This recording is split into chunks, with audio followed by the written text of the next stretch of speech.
दक्ष news, सामान्यांच्या हक्कासाठी नेहमी दक्ष.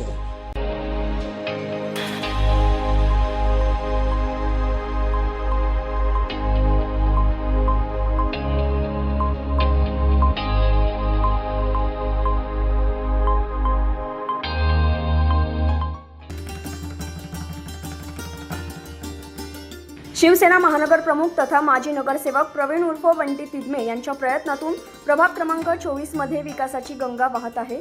रविवार 14 डिसेंबर रोजी सायंकाळी जिजाऊ हॉल शेजारील विघ्नहर्ता उद्यान गोविंदनगर येथे विकास कामांअंतर्गत प्रकाश पेट्रोल पंप ते किशोर वाणी हॉस्पिटल या रस्त्याचे सुमारे 2,70,00,000 रुपयांचे काँक्रिटीकरण करण्यात येणार असून रिच स्वीट्स ते अपोलो फार्मसी या रस्त्याचे 2 कोटी रुपयांच्या खर्चातून काम केलं जाणार आहे. या भूमिपूजन सोहळ्याच्या निमित्त प्रमुख पाहुणे म्हणून शिवसेना सचिव तथा संपर्क प्रमुख राम रेपाळे आणि उपनेते विजय करंजकर हे उपस्थित होते. त्यांच्या हस्ते नारळ फोडून व टिकाऊ मारून विकास कामांचं उद्घाटन करण्यात आलं. त्यानंतर त्यांचा स्वागत सत्कार करण्यात आला.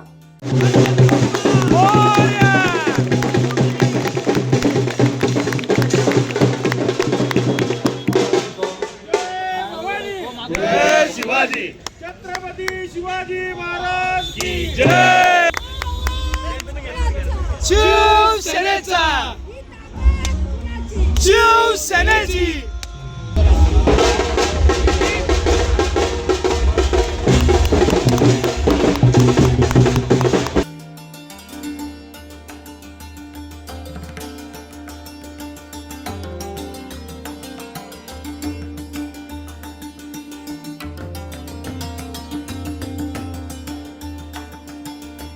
यावेळी त्यांनी उपस्थित नागरिकांना संबोधित करत कार्यक्रमास शुभेच्छा दिल्या. आता तुम्हाला आतमध्ये एक गोष्ट सांगतो.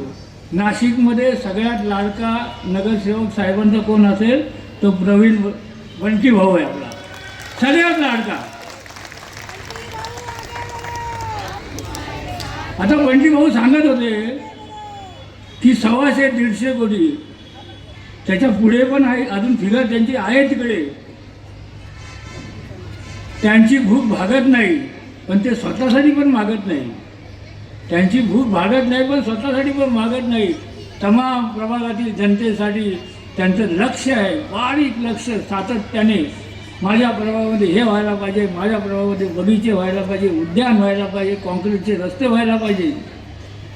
जो नगरसेवक बोलतो ना माझा रस्ता डांबरीकरण करून द्या, याचा अर्थ आपण समजून जायचं की याला याच्यात पैसे कमवायचे.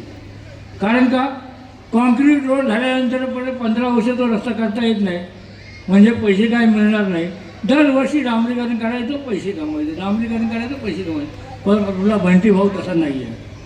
पण मग बंटीला जर आपल्याला खंबीरपणे आपण त्याला त्याच्या पाठीशी उभं राहायचं असेल तर त्यांनी सांगितलं माझ्याबरोबरचे तिन्ही सहकारी हे धनुष्यबाणाचेच असले पाहिजे, तर आणि तरच आपल्या प्रभागातला विकास आपण करू शकतो. कार्यक्रमाचे आयोजक प्रवीण उर्फ बंटी तिदमे यांनी नाशिक महापालिकेवर भगवा फडकवणार असल्याचं सांगितलं. आज आपण एवढंच सांगतो की गोविंदनगरमधील हे रस्ते तर होणारच आहे. त्यानंतर आपण इथे एक जॉगिंग ट्रॅक तयार केलेला आहे. आपण बघू की अपेक्स हॉस्पिटल समोरचं आपण तिथे जॉगिंग ट्रॅक व क्रीडांगण तयार केलं आहे. तसेच आपण ग्रीन जिम असतील, खेळण्या असतील, अशा भरपूर सारी बेंचेस असतील. शिंदे साहेबांनी आपल्याला 2 कोटीचे बेंचेस नुसते दिले व आपण आतापर्यंत बघू साहेब तर आम्हाला 1,200 कोटीच्या पुढे निधी आत्तापर्यंत प्रभाग 24 मध्ये साहेबांच्या नगरविकास निधी असेल किंवा इतर खाते आहेत त्यामधून मिळाला आहे. आपण बघू की शहरामध्ये फक्त नाशिक प्रभाग 24 मध्ये आता आपण बघू की जेवढा विकास चालू आहे एवढा विकास आपल्याला कुठे बघायला मिळणार नाही. कारण 4 वर्षापासून कोणी नगरसेवक नाही आहे. कारण मध्ये 2 वर्ष करोनाची महामारी होती. त्या महामारीमध्ये सुद्धा साहेब आम्ही आमचे जे शिवसैनिक आहेत माझ्याबरोबर सागर मोटकरी असतील, स्वप्नील पांगरे असतील, आम्ही सर्वजण जनतेमध्ये होतो. त्यावेळेस भरपूरसे जे लोक आहे हे फार्म हाऊसला लपून बसले होते. कारण ते कोणी करोनामध्ये लोकांमध्ये नव्हते किंवा कुठलं पेशंट ॲडमिट करायचे, कुठल्या कोणाच्या अँटीजन टेस्ट असतील. आम्ही पूर्ण प्रभागामध्ये 86 ठिकाणी आत्तापर्यंत अँटीजन टेस्ट त्यावेळेस घेतले आहे. त्यावेळेस मास्क आम्ही लोकांना दिले आहेत.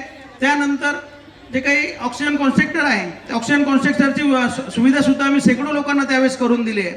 तर माझं आपण जर बघू की एवढं काम बाकीच्या कुठल्याही प्रभागात आपल्याला बघायला मिळणार नाही.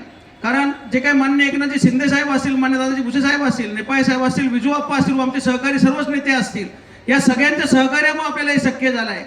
आणि आपण बघू की आपली ज्या काही सरकारी योजना होत्या या कधीच कोणाला आजपर्यंत माहीत होत नव्हत्या, त्या माननीय शिंदेसाहेब त्यावेळेस मुख्यमंत्री होते, त्यावेळेस त्यांनी ज्या काही योजना आहेत त्या सर्व योजना या सामान्य जनतेपर्यंत पोहोचवल्या व त्याचा लाभ कसा सगळ्यांना मिळेल यासाठी शासन आपल्या दारी अशा विविध योजना वापरून आपल्या त्या योजना या प्रत्येक महिला असतील, पुरुष असतील, कामगार असतील, आपले शेतकरी असतील, विद्यार्थी असतील, या सर्वांपर्यंत त्या योजना पोहोचवण्याचं काम मान्य शिंदेसाहेब यांनी केलं आहे व मान्य हिंदुहृदय सम्राट सरसेनापती बाळासाहेब ठाकरे यांचं जे काही ब्रीदवाक्य आहे की 80% समाजकारण व 20% राजकारण, याच धर्तीवर माननीय स्वर्गीय आनंदी दिघे साहेब असतील, या सगळ्यांच्या जे काही विचार आहेत ते विचार पुढे घेऊन जायचं काम आम्ही येथे करत आहोत. साहेब, आपण बघू की एवढा विकास आतापर्यंत नाशिक शहरात कुठे पण एवढा झालेला नाही.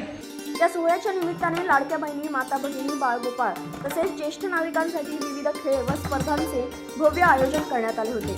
स्पर्धांच्या विजेत्यांसाठी पैठणी, चांदीची नाणी, mixer, hand purse, hair dryer, dinner set, jewellery box यांसह अनेक आकर्षक बक्षिसे देण्यात आली. विकास कामे आणि सामाजिक उपक्रमांचा संगम साधणारा हा कार्यक्रम नागरिकांच्या उत्स्फूर्त प्रतिसादात आणि महिलांच्या मोठ्या उपस्थितीत पार पडला. करण सिंग बावरी, दक्ष न्यूज, नाशिक.